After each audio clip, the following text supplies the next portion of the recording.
Details just leaked on the Commanders' offseason plans. We'll break down what GM Adam Peters and head coach Dan Quinn had to say in their end-of-season presser right here on Commanders Digest. What's up, everybody? I'm your host, Carl McManus, and let's waste no time breaking down what's been said. Here's Adam Peters saying another great pass rusher is certainly something we'll be looking for, whether through the draft or through free agency. Now, Commanders fans, you are very keen. The Commanders obviously need a lot of help on both sides of the ball, specifically defensively, and front of that would probably be their pass rush. Pass rush and safety are among the Commanders' top needs, in my opinion, and it seems that's what Adam Peters believes too. The Commanders will certainly be looking to upgrade pass rusher both in free agency and through the draft.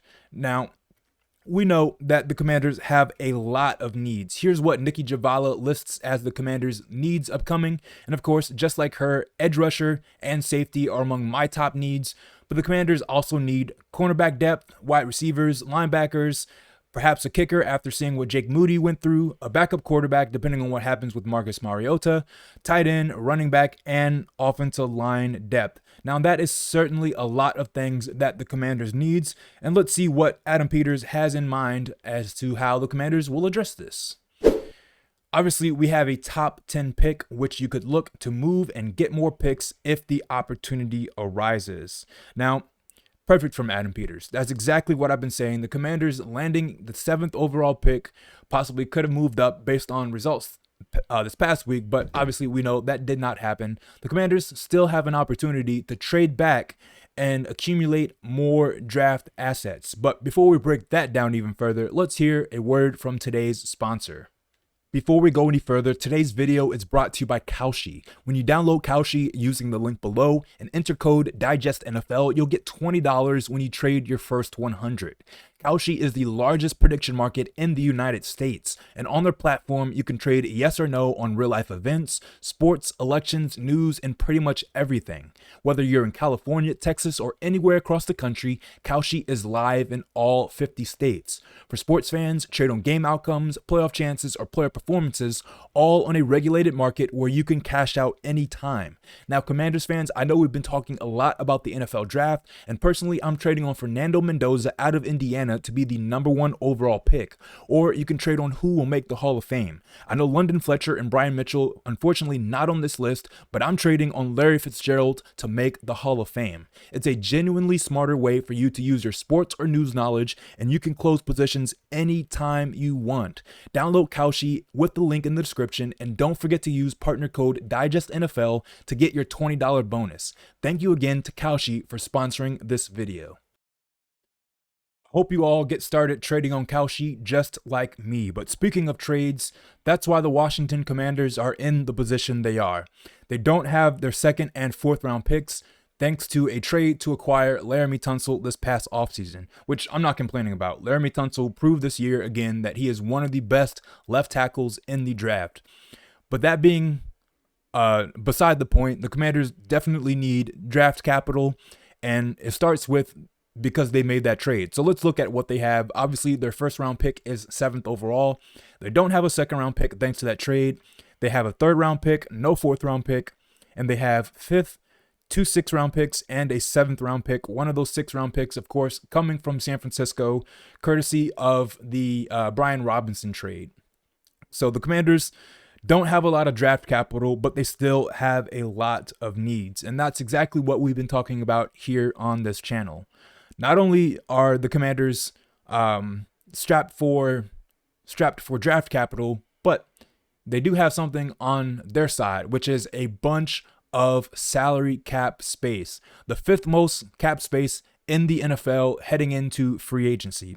Before we break that down even further, the Commanders have a lot of free agents of their own that they can still address. Deebo Samuel being at the top of that list, wide receiver. We'll see what the Commanders end up doing there. Obviously, Terry McLaurin will be back. The Commanders found a lot of luck in Treylon Burks, but He is a free agent, as we see further down on this list. Noah Brown is a free agent, and Deebo Samuel is a free agent. The Commanders have young up-and-comers like Luke McCaffrey and Jalen Lane, but they definitely need to address the wide receiver position, and that's something they could do in free agency or in the draft as well. But going further down this list, we'll just break down everybody real quick. You've got Bobby Wagner, Marcus Mariota, Zach Ertz, Von Miller, who I believe could be back, and Von Miller says that he'd like to be back. Not one to give up on situations that are going poorly. Of course, the team leader in sacks this year with 9. Von Miller, if he comes back, obviously to teach the pass rushers that Washington either gets in the draft or through free agency to make them even better. Jonathan Jones at cornerback, Austin Eckler, Andrew Wiley. You've got Dietrich Wise, Noah Brown, Tress Way, Jake Martin, Noah Igbenogany, Josh Johnson, I can't really see right now. Trenton Scott. You've got Jeremy McNichols. You've got Shai Tuttle, who the Commanders signed to the practice squad towards the end of the season. You've got George Font. You've got Eddie Goldman. You've got Lucas Niang, Tyler Biotish, Chris Rodriguez Jr., and of course, Chris Paul. That is a lot of free agents, with Chris Rodriguez Jr. being a restricted free agent. So the Commanders obviously have a lot to address on their own. Laramie Tunsil is somebody that they could look to lock up to a long-term deal. Speaking of, Adam Peters had something to say about that as well, saying he's been in constant communication,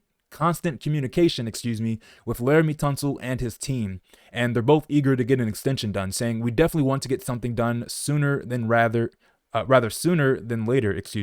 Obviously, Adam Peters seems like he's learned from what happened with Terry McLaurin over the offseason. Terry McLaurin wanting a new deal this past offseason, that lingering not only into offseason work, but then training camp, and then also getting hurt at the beginning of the year with that quad injury. And Dan Quinn actually had something pretty interesting to say. I don't have the quote board, but Dan Quinn said something along the lines of, injuries happening because maybe they weren't stretching as well, or maybe, this or that, they weren't training as well. So that was an interesting tidbit from what Dan Quinn had to say.